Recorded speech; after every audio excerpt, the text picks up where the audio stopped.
सभी दर्शकों को कौमी एकता सप्ताह के इस विशेष कार्यक्रम में बहुत बहुत स्वागत है। बशीर बद्र का एक शेर है कि 7 संदूकों में भरकर दफन कर दो नफरतें, बिल्कुल आज इंसान को मोहब्बत की जरूरत है बहुत। कौमी एकता सप्ताह जो कि 19 नवंबर से 25 नवंबर तक मनाया जाता है, अर्थात 7 दिनों तक। इसकी शुरुआत जो है 19 नवंबर को एक ऐसे महान शख्स के जन्म दिवस से होती है जिन्हें हम आज भी याद करते हैं। जी हाँ, भारत की प्रथम महिला प्रधानमंत्री स्वर्गीय श्रीमती इंदिरा गांधी जी का आज जन्म दिवस है। और आज से लेकर 7 दिनों तक पूरे देश में प्रत्येक स्कूल, कॉलेज और सामाजिक संस्थाओं में अलग अलग विषयों पर 7 दिन के ये कार्यक्रम का आयोजन होता है। जैसे कि भाषाई एकता दिवस हो गया, अल्पसंख्यक कल्याण दिवस हो गया, साथ ही कमजोर वर्ग उत्थान दिवस हो गया, महिला सशक्तिकरण दिवस हो गया, सांस्कृतिक एकता दिवस हो गया और साथ ही साथ प्रकृति संरक्षण दिवस हो गया। हम सभी जानते हैं कि भारत एक ऐसा देश है जहां रंग, रूप, वेशभूषा, भोजन, आचार, व्यवहार सब चीज थोड़ी थोड़ी दूरों पर बदल जाती है और सब हम लोग मिलकर रहते हैं एक साथ, एक सूत्र में बांधे हुए है हमको यह पूरा देश। और यही इस देश की खूबसूरती है जो पूरे दुनिया में बिरले ही देखने को मिलता है। और यह एकता बरकरार रखे, इस एकता में कोई चुनौती ना हो। आज इन विषयों पर बात करने के लिए हमारे स्टूडियो में कुछ विशेषज्ञ उपस्थित हैं। मैं आपका इनसे परिचय कराता हूँ। सबसे पहले मैं परिचय कराता हूँ श्रीमती अनीता रश्मि जी, जो कि कवयित्री हैं, वरिष्ठ साहित्यकार हैं, साथ ही साथ आपको कई पुरस्कारों से भी नवाजा गया है। मैम, आपका बहुत बहुत स्वागत। उसके बाद मैं परिचय कराता हूं, हमारे बीच बैठे हुए हैं डॉक्टर परवेज हसन, जो कि जेपीएससी के पूर्व कार्यकारी अध्यक्ष भी रहे हैं, साथ ही साथ वर्तमान में मनोविज्ञान विभाग रांची विश्वविद्यालय में एसोसिएट प्रोफेसर हैं और निदेशक हैं कैरियर काउंसलिंग एंड गाइडेंस के। सर, आपका बहुत बहुत स्वागत है। हमारे साथ हैं श्री गुरविंदर सिंह सेठी जी, जो कि झारखंड राज्य अल्पसंख्यक आयोग के पूर्व उपाध्यक्ष रह चुके हैं, वर्तमान में रेलवे बोर्ड के सदस्य भी हैं भारत सरकार के, और हाल ही में इनकी एक पुस्तक जो कि गुरु नानक जी के संदेशों पर छपा है, जिसे कि भारत सरकार के मिनिस्ट्री और इंफॉर्मेशन ब्रॉडकास्टिंग विभाग ने छापा है, उसका इन्होंने लेखन किया है। और उसमें भी कौमी एकता पर भी महत्व है। कहते हैं मिलकर रहेंगे तभी आगे बढ़ेंगे, क्योंकि टुकड़े को कोई पूछता नहीं। सबसे पहले मैं जो पहला सवाल है डॉक्टर परवेज सर आपसे मैं ले रहा हूँ। सर, कौमी एकता का भारत के परिप्रेक्ष्य में क्या महत्व है? कौमी एकता जो लफ्ज़ है, अगर हम हमारे अपने आइन को देखें, कॉन्स्टिट्यूशन को देखें, तो कॉन्स्टिट्यूशन वो कॉन्स्टिट्यूशन जिसको बनाने में 300 लोगों ने 2-3 सालों तक मेहनत की। और साहब उसके प्रेम्बल को अगर हम देखें तो प्रेम्बल में हम शुरू करते हैं we the people of India, हम भारत के लोग। तो मैं बताना चाहूँगा कि जहाँ हम हैं वहाँ वहम नहीं है, जहाँ मैं है वहाँ अहम है। तो जो जहाँ वहम नहीं है और वी से शुरू करता है, तो वी ये दर्शाता है कि भारतवर्ष में रहने वाले तमाम लोगों को के प्रतिनिधित्व को ये शब्द वी हम करता है।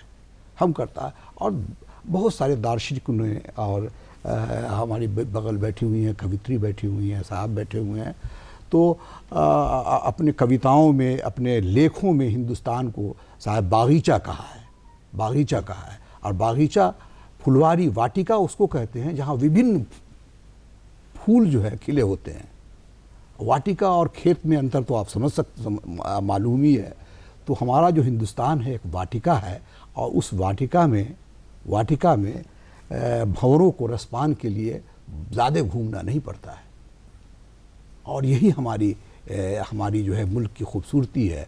और ये जो फूल हैं ये आपस में इंटरेक्ट करके अंतः सामाजिकरण प्रक्रिया के द्वारा एक अच्छे, उज्जवल और मजबूत, सशक्त भारत का निर्माण करते हैं। बिल्कुल सही कहा आपने। और इसलिए तो इकबाल साहब का एक शेर है, शायद अगर आप सुनाएं कि है राम के वजूद पे हिंदुस्तान को नाज, और अहले नज़र कहते हैं, अहले नज़र समझते हैं इनको इमाम हिंद। बिल्कुल आपने सही कहा, बिल्कुल इमाम हिंद। बिल्कुल। तो ये एक सामाजिक समझता रही है और ये ज़रूरी है हिंदुस्तान की खूबसूरती के लिए।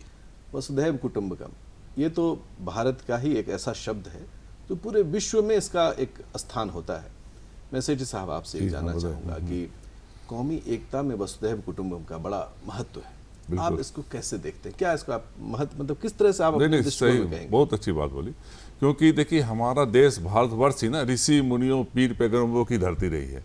गीता में भी आपने जो जिक्र किया वसुधैव कुटुंब, और अभी आपने जो मेरी पुस्तक के बारे में बताया, तो सिख धर्म के बारे में मैं बताना चाहता हूँ कि हमारा सिख धर्म में गुरु नानक देव जी ने पहले ही आपसी प्रेम भाव, एक पिता एक कस के हम बारक तू मेरा गुरहाई, उन्होंने सबको कहा हम एक उस पिता की संतान है, और कहीं भी भेदभाव की बात उन्होंने नहीं कही। उन्होंने कहा ना को बैरी ना को बिगाना, कोई बैरी बिगाना नहीं है, हम सब मिलकर एक है। आपने महिलाओं की बात कही इंट्रोडक्शन में, जी जी, तो गुरु नानक साहब ने आज से 550 वर्ष पहले महिलाओं के विकास की बात कही, अपनी वाणी में दर्ज किया, स्यो क्यों मंदा आखिए जिस दर जमे राजान। उस नारी को क्यों हम लोग हीन भावना से देखते हैं, वो उसकी कोख पूजनीय है, उसके कोख से एक राजा, एक साइंटिस्ट, एक धर्म गुरु लेता है जो समाज को दिशा दिखाए, वो नारी तो पूजनीय है। फिर आपने जिक्र किया अंतिम पैदान, वो भी गुरु नानक साहब ने पुस्तक में बता रखा है, अंतिम पैदान नीचा अंदर नीच अत नीची नानक तिनके संग साथ। वो चाहते हैं जो अंतिम पैदान में उसको भी मुख्य धारा में लाया जाए। तो जो कौमी एकता को बढ़ावा देने के लिए सभी धर्म जो हम भारतवर्ष में हैं, मैंने बहुत से धर्मों में थोड़ा थोड़ा स्टडी की है, तो आपसी प्रेम भाव और सद्भाव का संदेश देते हैं। तो मैं आपके चैनल के माध्यम से युवाओं को मैं बेनती करना चाहता हूँ, निवेदन करना चाहता हूँ कि आप धर्म के साथ जुड़ें, क्योंकि युवा पीढ़ी आज के इस चकाचौंध में धर्म से थोड़ा दूर हो रही है। धार्मिक चाहे जो धर्म है आप उस धर्म में धरें, अपने महापुरुषों की जीवनी को पढ़ें, ताकि हम इस कौमी एकता सप्ताह को, आपसी प्रेम भाव भाईचारा को और अधिक बढ़ा सकें, क्योंकि धर्म हमें एक सिखाता है प्रेम और भाव, यही उसका निचोड़ है। बिल्कुल सही कहा आपने कि कोई भी धर्म हो, कोई भी मजहब हो, कोई भी व्यक्ति हो, कभी वो नहीं कहता कि टूट कर रहे। जैसा सेठी साहब ने कहा भी कि हर धर्म का एक ही है, शांति, सद्भाव और एकता, लेकिन इसकी शुरुआत तो घर से होती है। बिल्कुल। तो मैं रश्मि आपसे जानना चाहूँगा कि आधी आबादी का आप प्रतिनिधित्व करती हैं, तो कौमी एकता या जो हम कहें कि एकता, सामाजिक समरसता, मेल भाव, इसकी शुरुआत और इसमें आधी आबादी की क्या भूमिका है? आधी आबादी की बहुत मुख्य भूमिका है, क्योंकि वह माँ है। आधी आबादी मातृत्व की पहचान है। आधी आबादी मासूमियत से भरी है, स्वभावगत उसमें मुलायमियत है। वो इंसानियत को जन्म ही नहीं देती, इंसानियत को बढ़ाने में अहम भूमिका निभा सकती है। वही है जो सींच सकती है उस बिरवे को जिसने उसे जन्म दिया बीज के रूप में, और वह जब जिस अच्छे ढंग से सींचेगी तो स्वाभाविक है कि वह बिरवा इस ढंग से आगे बढ़ेगा कि पुष्पित पल्लवित होगा और पूरे देश को भी वो फल देगा। तो उसकी भूमिका बहुत बड़ी है। उसे सबसे पहले अपनी इंसानियत को बचाए रखना है, अपने स्वभावगत कोमलता को बचाए रखना है, और उसको न केवल बचाए रखना बल्कि रोपित करना है बच्चों में। यही बच्चा एक दिन पुरुष बनेगा, तो शुरुआत उस बच्चे से होनी है। और मैं देखती हूँ परिवार में, पहले परिवार था जब संयुक्त, तो जो माता बिजी रहती थी अपने रसोई घर में या पारिवारिक जिम्मेदारियों में, बहुत हुआ करती थी उस समय लोगों की जिम्मेदारियाँ महिलाओं की, तो उस घर में अन्य महिलाएं जो है वो रोपण करती थी, इस तरह की संस्कारों का रोपण करती थी, इंसानियत दिखलाती थी, अपनी कोमलता का, भाईचारे का, आपस में प्रेम का। पहले की बात याद कीजिए तो सेवैयाँ, आपके घर मीठी सेवैयों की याद अब भी होगी, और उनके घर हमारे घर के पुए की याद होगी। तो ये किनसे था? महिलाओं से था, पहले महिलाओं से। तो महिलाओं की जिम्मेदारी बहुत ज़्यादा बढ़ जाती है, उनकी भूमिकाएं बहुत ज़्यादा, क्योंकि उनको एक छोटे से बिरवे को बड़ा करना है। वो जिस रूप में उसे देंगी वही बड़ा होके फिर आगे जोड़ना चाहेगा लोगों को। कि घर ही तो पहली यूनिवर्सिटी या पाठशाला है जी, जहाँ से बच्चे सीखते हैं। अगर वहाँ सभी एक हों, एक रूप में हो, चूँकि आज तो न्यूक्लियर फैमिली है, ज़्यादातर शहरों में देखें तो सब अलग अलग रहते हैं, माँ बाप भी कामकाजी हैं, बच्चों को उतना समय भी नहीं मिल पा रहा है, तो कहाँ से उन्हें एकता और प्रेम और भाईचारा का संदेश मिल पाएगा? ये बड़ी चुनौती रही है। मैं परवेश सर आपसे एक बात करना चाहता हूं कि आज तो भारत युवाओं का देश है। माननीय प्रधानमंत्री जी इस युवा ताकत का हमेशा आह्वान करते हैं कि अगर यह युवा ताकत संगठित रहे, एकजुट रहे, एक रहे, तो भारत की विश्व गुरु की पहचान पुनर्बहाल हो और भारत सिर्फ एशिया ही नहीं बल्कि पूरे विश्व में शीर्ष स्थान पर आएगा और जा भी रहा है। लेकिन इस युवा को बड़ी चुनौतियां हैं कि वो इस एकता को कैसे बहाल करके रख सकें। आप क्या क्या चुनौतियों को मानते हैं? देखिए, सही है कि जिस मुल्क की शक्ति और जिस मुल्क की आबादी का मैक्सिमम परसेंटेज युवा हो, उस मुल्क को सशक्त होने से, उस मुल्क को तरक्की होने करने से कोई रोक नहीं सकता है। और ये हमारा सौभाग्य है कि हम अभी जिस एरा से गुज़र रहे हैं उसमें नौजवानों की तादाद ज़्यादा है। अब सवाल ये है कि नौजवानों की तादाद ज़्यादा है, लेकिन नौजवान जो है कुछ दिग्भ्रमित हैं। दिग्भ्रमित ऐसे हैं जो इम्पैक्ट कह लीजिए आपको, जो दुष्परिणाम है आपको सोशल मीडिया के या इंटरनेट के, ठीक है, तो उसकी तरफ जा रहे हैं लोग, उससे उनको रुकना होगा। और ये अगर हम, चूँकि हम आनंद जी साइकोलॉजी के आदमी हैं, तो हम इसको साइकोलॉजी के जॉर्ज बर्नार्ड का एक रिसर्च है, तो उसने कहा है कि ह्यूमन कॉन्शियसनेस का ये बेसिक नेचर होता है, ठीक है, कि वो जो उसके पास है उसकी कदर नहीं करता, जो उसके पास नहीं है उसकी वो कदर करता है। दुनिया अजीब है, जादू का खिलौना है, पास है तो मिट्टी है, अन्ना है तो सोना है। तो अब वो जो सोने की तलाश में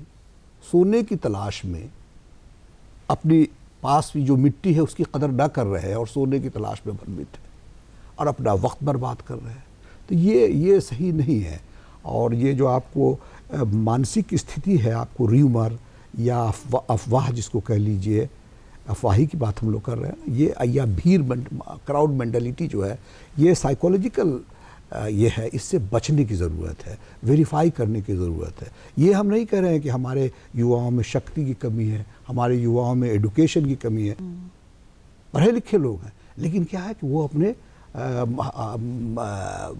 रास्ते से भटक गए हैं। रास्ते से भटके हैं, हर दौर में होता रहा है। सेठी साहब, आपकी नज़र में कौन कौन सी और भी चुनौतियां हैं जो हमारे कौमी एकता को बहाल करने में एक मुसीबत का काम कर रही है? देखिए, कौमी एकता को बहाल करने में अभी सोशल मीडिया का जहाँ यूज होना चाहिए वहाँ मिसयूज हो गया सोशल मीडिया का। सही बात है। तो मैं सबसे पहले ये आपके चैनल के माध्यम सभी लोगों को ये निवेदन करना चाहूँगा कि आप सोशल मीडिया पर ध्यान दें।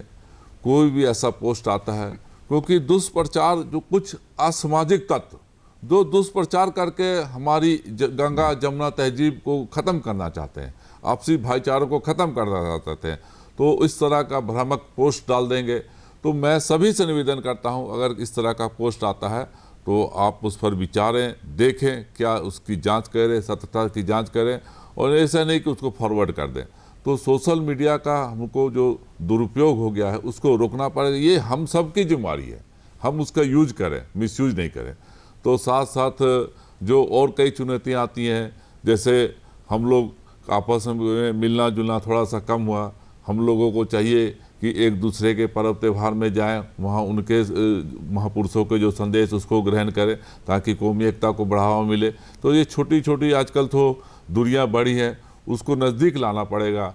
घरेलू लोग जो पहले हम लोग जाते थे ईद में, गुरुपुरब में एक दूसरे के घर जाते थे, तो वो फिर हमें स्टार्ट करना पे, जो थोड़ी इन दिनों में कमी आई है। तो इसको थोड़ा सा हम बढ़ावा देंगे तब ये चुनौती ख़त्म हो सकती है, और इस चुनौती से हम लड़ के फिर पुनः हम अपनी आपसी भाईचारा, प्रेम भाव जो गंगा जमुना तहजीब है उसको भारतवर्ष में बहाल कर सकते हैं। जी बिल्कुल, आपने सही कहा है सेठी सर कि मिलने जुलने का रास्ता बना रहे, एकता स्वतः ही आपके बीच आ जाएगी। रश्मि मैम, आपसे जानना चाहेंगे कि जो घर की खूबसूरती है, हम घर को पता नहीं सब अंत में कहाँ जाते हैं। अगर दिन भर कुछ भी कर ले, आप चांद पर चले जाएं, रात में या शाम में तो आपको अपने घर में ही लौटना होता है। तो घर जो है वो एक घर तो वहाँ जहाँ हम रहते हैं, और एक घर है हमारा यह देश। जैसे घर में सभी अलग अलग मत, अलग अलग विचार के लोग रहते हैं, साथ मिलकर रहते हैं, बात करते हैं, उसी तरह यह हमारा देश भी है। जी। साहित्य जो है इसको कैसे देखता है? साहित्य अपनी जिम्मेदारी समझता है, इसलिए साहित्य में आपने बहुत पहले से देखा होगा, प्रेमचंद के भी पहले से, कि लोगों ने एकता की बात की है। हमारे देश के अनेकता के बीच उस गुलदस्ते के बारे में, उन फूलों की बात की है, उन फूलों को जोड़ने रखने की बात की है, उन्हें हरा भरे रखने की बात की है, कोई आज से नहीं। कोई अगर कोई कविता के शतकों माध्यम से से। कुछ बता सकें आप? अब एक मेरी कविता है, प्यार हमारी ताकत, प्यार हमारी ताकत, प्यार ही हमारी पूजा, प्यार हमारी ताकत, प्यार ही हमारी पूजा, प्यार से सींचा है इस गुलशन को, प्यार से सींचा है इस गुलशन को, इंसानियत की ही है भाषा हमारी। बहुत सुंदर मैम। और कोई आज की बात नहीं है, साहित्य ने हर समय यह कार्य किया है, कर रही है और करेगी भी। वो कविता के माध्यम से, उपन्यास के माध्यम से, आप एक से एक उठा ले रचनाओं को। परवेश सर, अगर आप कुछ इस कल्चरल एक्सचेंज पर बात बता सकें, जैसे मिलने जुलने की बात तो सेठी सर ने भी किया, जी, बिल्कुल। तो उसी के क्रम को कि जैसे कॉलेज स्कूल स्तर पर भी किस तरह के कार्यक्रम योजनाएं बनानी चाहिए? बिल्कुल, हमारे यहाँ तो विभाग भी है कल्चरल एक्सचेंज की, और डिफरेंट कल्चर के लोग जब तक इंटरेक्ट नहीं करेंगे, हमने शुरू में भी कहा था कि अंतः समाजीकरण की प्रक्रिया वह तभी होती है जब हम एक समाज में एक साथ सभी वर्ग के लोग रहते हैं, तभी वहाँ अंतः समाजीकरण की प्रक्रिया होती है। और कौमी एकता जो हम लोग सप्ताह मना रहे हैं साहब, तो ये जो हमारे हिंदुस्तान के आवाम के, मुल्क के आवाम के खून में कौमी एकता है। मैं आपको ये बताऊं, सही बात है। जब जब हिंदुस्तान पर आपदा आई है, जब आपदा आई है, हिंदुस्तान के लोग एक हुए हैं। आप कोविड-19 को देखें, जिसमें मजहब, मिल्लत, धर्म, समाज, ठीक है, सबको त्याग कर लोग एक दूसरे की मदद करने के लिए आमादा रहे। लोग अपने गाड़ियों में राशन लेकर चलते थे साहब, आदमी के लिए नहीं, जानवरों के लिए, चिड़िया के लिए। इससे बड़ा आप बड़ी एकता की क्या मिसाल होगी? तो ये हिंदुस्तान की खूबसूरती है साहब, और ये हिंदुस्तान के विभिन्न कल्चर्स की खूबसूरती है कि अगर वो कल्चर मिलेंगे साहब, तो भी हम अच्छे भारत का, अच्छे मुल्क का निर्माण कर सकते हैं। सही शिक्षा और समान शिक्षा राजा और रंक दोनों को मिले, तो आप यकीन मानिए कि आने वाले 10 सालों में हमारा देश, हमारा मुल्क विश्व गुरु ही नहीं होगा साहब, उससे अगर ऊंची बात भी कोई होगी तो वो बनेगा। आपने बिल्कुल सही कहा है। वन नेशन वन एजुकेशन और नई शिक्षा नीति इसी तरफ आगे बढ़ रहा है। सही बात है। जब हमारा संविधान एक है, यही इसी रूल से हम चलते हैं, संविधान में सभी वर्गों का न्यायोचित सम्मान है, तो शिक्षा भी एक ही जैसी होनी चाहिए, और सरकार अपनी तरफ से पहल कर भी रही है। मैं सेठी साहब आपसे जानना चाहूँगा कि ये जो मतलब कौमी एकता है या इस तरह के अलग अलग जो चुनौतियाँ हैं, उससे पार पाने के लिए सरकार ने भी बहुत योजनाएं बनाई हैं। आप चूँकि ऐसे जगह पर रहे हैं, आप कुछ बताएं हमारे। जी, केंद्रीय अल्पसंख्यक मंत्रालय ने अनेकों योजना बनाई, और शिक्षा पर तो ज़्यादा जोर दिया है उन्होंने, शिक्षा को ज़्यादा महत्वपूर्ण किया, क्योंकि ये आप जानते हैं, हम सभी जानते हैं, शिक्षित समाज ही देश को आगे ले जाएगा, आपसी प्रेम भाव। तो शिक्षा के लिए छात्रों के लिए छात्रवृत्ति दी है, प्री मैट्रिक, ग्रेजुएशन, ऐसे करके सारी चीज़ें दी है। उसके बाद आगे पढ़ने के लिए भी उनको ग्रेजुएशन के बाद के लिए हायर स्टडी के लिए दी है। फिर आजकल जो चलो प्रदेश पढ़े है, प्रदेश में जाके पढ़ना, उसके लिए भी उनको कुछ कुछ फैसिलिटी दी है। तो शिक्षा को अधिक बढ़ावा देने के लिए भारत सरकार, अल्पसंख्यक मंत्रालय ने बहुत सारी योजनाएं तैयार की हैं। साथ साथ आपको मैं बताता हूं कि महिलाओं के विकास के लिए, महिलाओं के सशक्तिकरण के लिए नई रोशनी, नई उड़ान, ऐसी कई योजना है कि महिलाएं खुद हो जाए। युवाओं के लिए सीखो, पढ़ो और आगे कमाओ, सीखो, पढ़ो, कमाओ, ऐसा है। एक और आपको शिक्षा को और बेहतर करने के लिए एक मंत्रालय का 3T, teacher, tiffin, toilet. Teacher की भी क्वालिटी गई, टिफिन क्योंकि छात्र का भोजन पेट भरा रहना चाहिए, और टॉयलेट जो आजकल प्रधानमंत्री जी का शौचालय का, उस पर भी महत्व दिया गया। साथ साथ जो आपने एक बात की, समानता की बात की मंत्रालय ने, तो जो विभिन्न मंत्रालय है, जैसे एक प्रधानमंत्री जी की उज्ज्वला योजना है, जो गैस सिलेंडर दी जाती, मैंने कई जगह स्टडी की, वो हमारे अल्पसंख्यक बहनों को भी उसका लाभ मिला है। तो ये एक समानता का, सामाजिक समरसता का भी झलक दिखाती है। और मैं आपके चैनल के माध्यम से कहना चाहता हूं कि आप अल्पसंख्यक मंत्रालय के साइट में जाकर जो योजना है खासकर युवाओं को, महिलाओं को उसका लाभ लेना चाहिए। जो सरकार ने इस विकास की बात की है उसकी भागीदारी और बननी चाहिए और हम देश के विकास में अपना योगदान दे सकें। आज भारत की लड़कियां जो हैं वह एक सिंबल बन के उभर रही हैं, कोई भी क्षेत्र हम देखें, हर ठीक है क्षेत्र ना। में। क्योंकि नारी सशक्तिकरण बहुत महत्वपूर्ण है अगर सामाजिक एकता को देखना है, कौमी एकता को देखना है। तो आज जो लड़कियां इतनी आगे बढ़ रही हैं, और आप कैसे मानते हैं कि ये जो लड़कियां बढ़ रही हैं ये हमारे एकता और अखंडता के लिए बहुत महत्वपूर्ण है? कुछ आप अपने मन की बात बताइए। पहले तो मैं एक छोटी सी कविता बोलूँगी, कुछ बोलिए। पहले से ही लिखा हुआ है। ए स्त्री कब तुम खुलकर हंसोगी, पूरी कायनात में छा जाए जिससे तुम्हारी हंसी। तो हमें खुश होने की बहुत वजहें हैं कि स्त्रियां आगे बढ़ रही हैं अपने दम पर, या घर परिवार का भी वो टूट रहा है जो पुरातन में उनके लिए बंधन थे। लेकिन अगर अभी भी कुछ स्थितियां ऐसी हैं जो आपको सोचने को मजबूर करती हैं और बदलने को भी। सबसे पहले भ्रूण हत्या ले लीजिए। बिल्कुल। अभी भी पढ़े लिखे लोगों में भी जिन्होंने पढ़ लिया अल्ट्रासाउंड में उन्हें जानकारी होती है और सबसे पहले वही हटाने की कोशिश करते हैं। बल्कि ग्रामीण क्षेत्र में कम है, लेकिन पढ़े लिखे लोगों में जब आप पढ़ चुके हैं, शिक्षित हो चुके हैं, तो आप स्त्रियों के महत्व को पहचानिए। दूसरी बात, आप गौर करेंगे कि सब चाहते तो बेटा है। हमारे देश में एक विरोधाभास है, चाहते तो बेटा है, नाम भी लेते हैं बेटे का, लेकिन जब शादी हो जाती है तो नाम बेटियों का लेने लगते हैं और बेटियां ही उनकी देखभाल कर रही हैं। तो ना केवल वो हर क्षेत्र में बढ़ रही हैं बल्कि अपने उपेक्षित माता पिता को भी सहारा दे रही हैं। तो मैं समझती हूँ कि बेटियों को सबल बनाने की ज़रूरत बहुत है। इसके लिए आप शुरुआत से कोशिश कीजिए। बचपन से ही जो भेदभाव थोड़ा होता है, बहुत समाज में खत्म हो गया, लेकिन कुछ कुछ घरों में होता है, वो भी दूर कीजिए। और दूसरी जो दैहिक रूप से प्रताड़ित की जाती है वो बहुत कष्टप्रद है। जगह जगह लोग ऐसे बैठे हैं जो आपकी, बोलना नहीं चाहिए, दैहिक इच्छाओं की पूर्ति कम पैसों में कर रहे हैं। आप वहाँ चले जाओ, वो अच्छा है, लेकिन किसी लड़की को बर्बाद ना करो। बिल्कुल। और आज ये समाज जो है सो एक तरफ तो आप इतनी ऊंचाई पे जा रहे हैं, प्लेन उड़ा रही हैं आपकी लड़कियां और आप घमंड कर रहे हैं मेरा देश आगे से आगे बढ़ रहा है, पूरा विश्व आपकी ओर देख रहा है, और दूसरी ओर आप ऐसा कार्य कर रहे हैं जिससे आपकी आंखें, हमारी आंखें शर्म से झुक जाने। तो इससे बचने की ज़रूरत है। इसके लिए लड़कियों को मार्शल आर्ट भी सिखाने की ज़रूरत है। बिल्कुल, आपने सही मुझे कहा। लगता है आपने मजबूत जो- बनाने की ज़रूरत है। आपने जो कहा वो हमारे दिल को छूता है। क्योंकि अगर ये आधी आबादी सशक्त नहीं होगी तो कुछ भी तो सशक्त नहीं कुछ भी होगा। सशक्त नहीं होगा। शांति, एकता और विकास, आप कुछ इस बात पर अगर बता सकें। हम ये रश्मि मैडम की बात की आगे बढ़ाना चाहेंगे आपको कि जहाँ तक औरतों की बात है, औरतों के एजुकेशन की बात, तो बहुत पहले हिंदुस्तान के आज़ादी के वक्त में ही गांधी जी ने कहा था कि जो औरतें हैं वो अपने बच्चों को फर्स्ट लेसन ऑफ सिटीजनशिप्स, नागरिकता का पहला पाठ जो है अपने चुंबन से बताती हैं। First lesson, child learns the first lesson of citizenship between the kisses of the mother. माँ के चुंबन से वो सीखता है। और ये जो परसेप्शन है, इस परसेप्शन को बदलने की ज़रूरत है। ये पेरेंट्स ही बदल सकते हैं।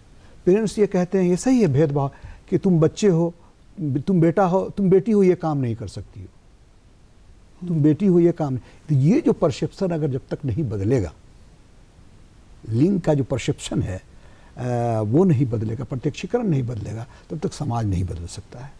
और दूसरी बात, हमको बताते हुए, मुझे बताते हुए बहुत खुशी हो रही है कि मैं मनोविज्ञान विश्वविद्यालय के मनोविज्ञान विभाग का शिक्षक हूँ एक, तो वहाँ आपको 80% लड़कियाँ हैं साहब। और जहाँ मैं काउंसलिंग में निदेशक हूँ वहाँ भी 90% लड़कियाँ हैं।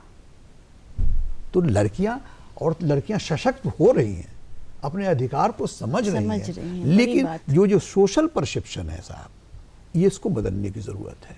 और हम आपसे एग्री करेंगे कि जो हमारा जो धर्म है, मज़हब है, चाहे वो कोई मज़हब हो, इस्लाम हो, इस्लाम में औरतों का महत्व है साहब। आपको आप अगर इस्लामिक धर्म से अगर पढ़ते हैं तो उस वक्त पढ़िए। आप अगर हिंदू मैथोलॉजी को पढ़ते हैं, समझा कि नहीं, तो आप याद कीजिए उस प्रसंग को कि उन्होंने कहा कि ये बाली किसकी है, लक्ष्मण जी से पूछा ये बाली किसकी है, तो बोला हम बाली नहीं जानते हैं, जबकि वो बाली सीता जी की थी। तो कहा हम नहीं जानते हैं, कहा हमने उनके चेहरे को कभी देखा ही नहीं था साहब, हमने उनके पाँव को देखा था।